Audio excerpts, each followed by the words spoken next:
Welcome to the show where we talk about whatever we want, whenever we want, and nobody cares. Hi there, I'm Joshua, and this is my brother and co-host Eli, and This is Podcast.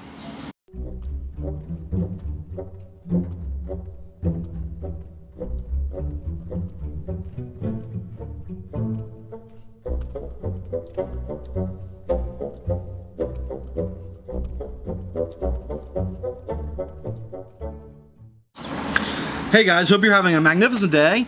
Today we're talking about comedies and and actually specifically some of our favorite comedy movies. Yeah.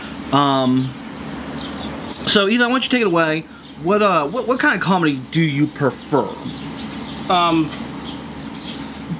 Most comedy. I mean, I actually don't have a preference on comedy, mostly because comedy's comedy. Now, I do like. I know you're a little indifferent on this sometimes, but I like a lot of the older British comedies. I shouldn't say older, but like Monty Python stuff, and I'm not a huge fan of Monty Python. I like the Monty Python stuff. I think it's pretty funny. But what I do like, the television series Fawlty Towers, which is John Cleese, and it is old British comedy. And I think that is just hilarious. Now, what's funny is, I don't like Monty Python, but you didn't care much for Fawlty Towers. It was a little bland for me. I have a preference towards smart comedies. Like gross out comedies don't really like the American Pie type. I don't like American. I don't like the just the gross out type comedies or immature type comedies don't really do it for me. Yeah, I don't. I like a slicker, smarter comedy. That's a lot of what the old British comedy is in general. Yeah, it actually is. It is a little smarter. A lot of the older British comedy is a little smarter, a little sharper. It's not so just for the immaturity of it. Oh, she showed her boobs. Yeah. Oh, there's so many things. You know, in the American Pie movies, which I've only seen one of them and I didn't care for it really. Right. No, not to say that some movies like that aren't funny. Yeah, I mean, obviously, like, you know, as far as stupid comedies go, I really liked Balls of Fury. Balls of Fury is hilarious. That is a hilarious movie. And that, you know, it's kind of going in that genre. Yeah. One movie that's kind of half and half witty and half just completely stupid is the Airplane and Airplane 2 movies. Airplane 2, which is literally just a copy of Airplane 1. A few of its own unique jokes, but Airplane, you know what I love about Airplane? Is that it's just non-stop. Every second is a gag. Literally every second is a gag. And there's so many that even if it caters to everybody. Yeah. You're going to get a laugh eventually because they just pack it full of jokes. And it's so packed full of jokes. I gotta be honest, I've seen the movie, I've seen Airplane, the first Airplane. And now I own both. Yeah. But no one ever watched it. But I don't really care for the second one. But I have watched Airplane 1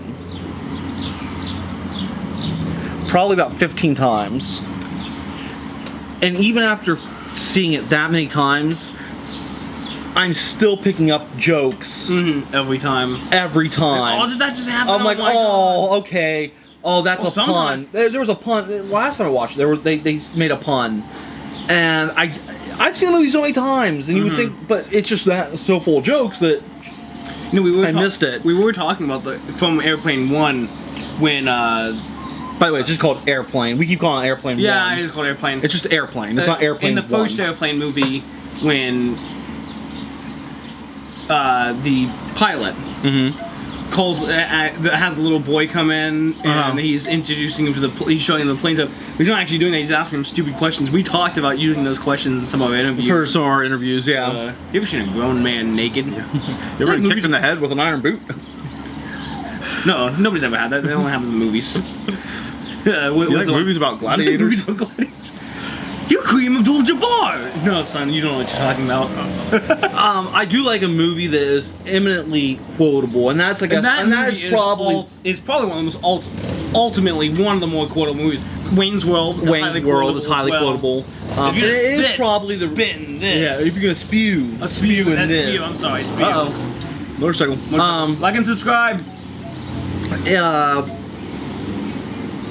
that's probably why I tend to like Balls of Fury. Yeah. Because it is stupid and it's a stupid kind of gross movie. Well, it's not really a gross out movie. Gross. But it is kind of one of those stupid comedies. But I do like how quotable it is. Yeah. You know, what's the? it's better to die like a tiger than to live like a pussy. Or you know. No, my favorite one from that I think is probably you suck when you're nervous. You suck when you are nervous. Like right now. No, that's not my favorite. You suck when you're nervous is hilarious, but no, with the other one, James Hong Believe says, in yourself. Believe in yourself when nobody else does. Like right now, for instance. Yeah. James Hong is hilarious in that. Well, he's hilarious in most things that he's in. He's actually in Airplane. He is the Japanese guy. Yes. I thought so. Yes. I actually knew that, and it's not something you usually associate because he's young. Yeah. Well, James Hong did a lot of American films because he's really the first Chinese actor to do comedy. Yeah. So there's that. James Hong is a fantastic actor. He was also in R.I.P.D., which was an movie. It's a one-time C. I haven't seen it yet. It's a one-time C. I like to see it. Now let me tell you about my favorite comedy of all time. My favorite comedy of all time, actually, I had been looking for it on DVD, and one year for Christmas, you found it and bought it for me. And the story goes, I got a gift card to Half Price Books in Columbus, and I went in there, and I'm like, oh shit, I know what to look for, because you had mentioned it. I went and looked for it. We went to your apartment when you lived over in, I think it was O. Yeah, apartment O. Yeah, in Sheridan Drive. I went over there. And I knocked on your door. It was like 9:30 at night. Kelly was there. Mm-hmm. Knocked on your door, and I was like, "What is he doing here?" I'm like, "I got you something." I was just like, I handed him the door. I'm like, "See you later." I closed the door and left. He's like, "Oh my god!" And what is it? To this day, it is probably one of my favorite Christmas gifts of all time. There you go. I mean, really, I'm actually having a hard time thinking of something that, other than maybe like the Millennium Falcon playset. Yeah. That I got when I was like 10. I don't know. When did you find out? When did you find out you were pregnant? Okay, yeah. Well, no. On Christmas. Well, Luke was born on December 21st, and my birthday is the 22nd. Yep. So it's up there. It's up there, and you know the movie you got me is up there, and one of the top. As I say, you still have not mentioned what it is. Top 3. It is, of course, Mel Brooks, The Producers. Yes. Which is Mel Brooks' first film. And you know, it's hilarious. It is absolutely one of the smartest, funniest comedies. And it also has I was gonna say Matthew Broderick, but he was in the music. In the musical. It's Gene. And there's also a movie version that you can watch with Matthew Broderick in it, I believe. No, I think he's only in the movie version. It is the movie version. Yeah, it's a musical. With Uma Thurman. Yeah. And damn, I saw that when I saw the musical version when I was younger, and I was like, She was probably one of my first crushes because of that movie, because of her, not her, but her role in that movie. Yeah. Inga.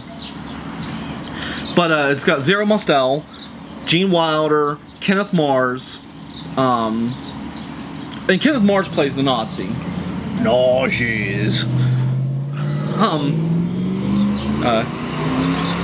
And one of the what's interesting is actually Kenneth Mars wasn't originally slated to play that character. Mm-hmm. It was actually going to be Dustin Hoffman, the eminent Dustin Hoffman.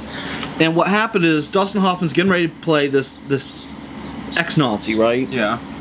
Who writes the play Springtime for Hitler? Yeah. That they're going to try and produce, right? Well, actually trying to flop. Try to flop. They're going to produce it and make it flop. Well, Dustin Hoffman gets offered a role, and he calls up Mel Brooks and says, "Hey, I got offered this role for this other movie. I would really like to do this movie. I'd like to, drop my role in this and go take this other movie." And Mel Brooks goes, "Well, what's the other movie?"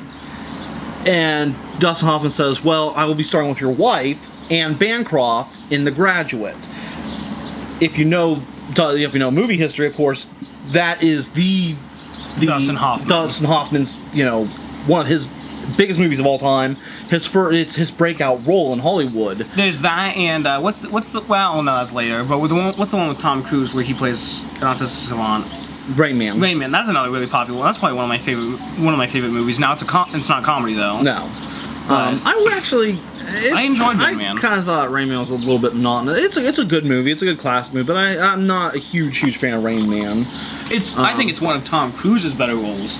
He has a lot of actual emotion, and you can see it. He does really well in it, I think. Yeah, well, I think he kind of plays a douchebag, and I think that kind of suits him. So, but then you see it later on. You see him actually caring, and you can see it. He plays it so well. But yes, going back to comedies. Now, I just said the producers by Mel Brooks. Yeah. But that doesn't exclude his other films. Young Frankenstein. Blazing Saddles is probably, in my opinion, one of the best comedies so far. Well, The Producers is my favorite, but Blazing Saddles is without a doubt one of the best comedy films, period, of all time. It's smart, it's slick, it makes a great social commentary, and it's goddamn funny. It is a funny movie. It's so funny. I could watch Cleavon Little play Black Bart and Gene Wilder played first. I was gonna say the Frisco Kid, and that's not what his name was. No, who did he play in that? He plays I'm trying to think of his name in the movie. Well, he says some people call me. My name's Jim. Some people call me Jim.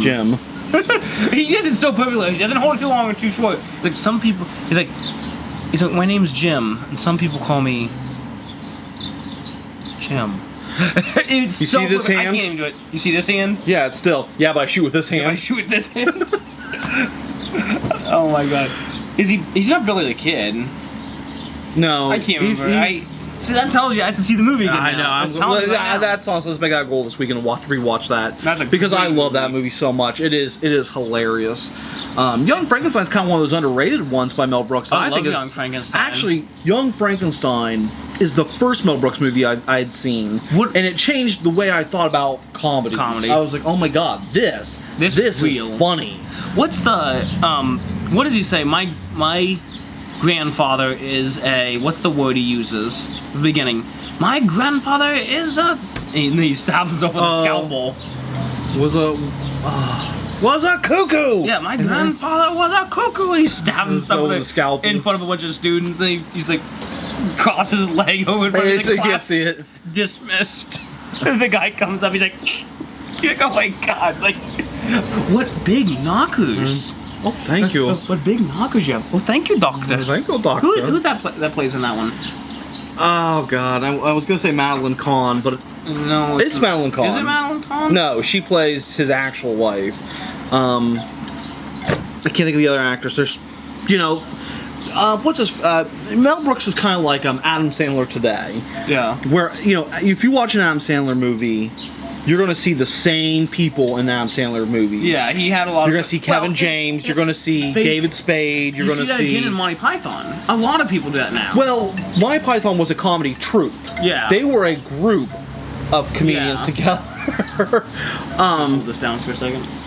Mel Brooks wasn't necessarily a comedy troupe. He just used the same actors over and over. Steve Buscemi. Steve Buscemi. That you would have seen in the.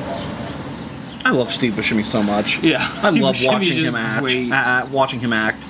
We honestly, at the end of he's obviously in the movie Reservoir Dogs. Yes. And at the end, you kind of root for Steve Buscemi, even though he's like a bad guy and a bad guy. Yeah, he's one of the bad. They're all bad. I mean, there are no. Well, even he's kind of. Except for the cop. But they're. You don't know the cop. He is a. They're all bad guys. Yeah. They're all like really, really bad guys. And you still root for Steve Buscemi. I love Steve Buscemi. You know what he did before he was an actor? He was a singer. He was a New York firefighter. Is that what he was? Oh, yeah. I did know that actually. He was a New York City firefighter. So actually, a lot of actors prior to being actors were singers and dancers. A lot of people don't know that. Everyone assumes that they just went to Hollywood and started getting roles, or they went to acting school. Most of them were not most. I shouldn't say that. A lot of them were singers and dancers. Who's the Hugh Jackman? One of our favorite actors of all time, Christopher Walken, was a professional dancer. In fact, Liza Minnelli. Christopher Walken. Liza Minnelli had once said, because she had danced with Christopher Walken, had said if Christopher Walken had been acting in the golden age of musicals. Yeah, He would have been right up there with Fred Astaire and Ginger Rogers and I'm Frank Sinatra. who was singing Oh, no. Rain? Oh, I don't know. Kelly. Blast. My brain's not working The name today. will be on the bottom. Yeah. So Well, that's that. yeah. That's all. That he was a professional dancer. So that was the point I was trying to make. I love Christopher Walken. I love this walking. We're still trying to get him on the show, by the way. But So. we are actually out of time. A little, we're out of time. over time again. That's okay, I think. But until next time, I'm Eli. I'm Joshua. and This is Podcast. Hey guys, you like what you see here? Go ahead and press that little like button below. If you really like it, go ahead and press subscribe right next to it. Also, we want to talk about what you want to talk about, so go ahead and leave us a comment. We'll write back, and then we'll talk about it if it's really interesting. Also, don't forget to check us out on Facebook, and if you think your friends will like it, go ahead and share. But until now, it's base time.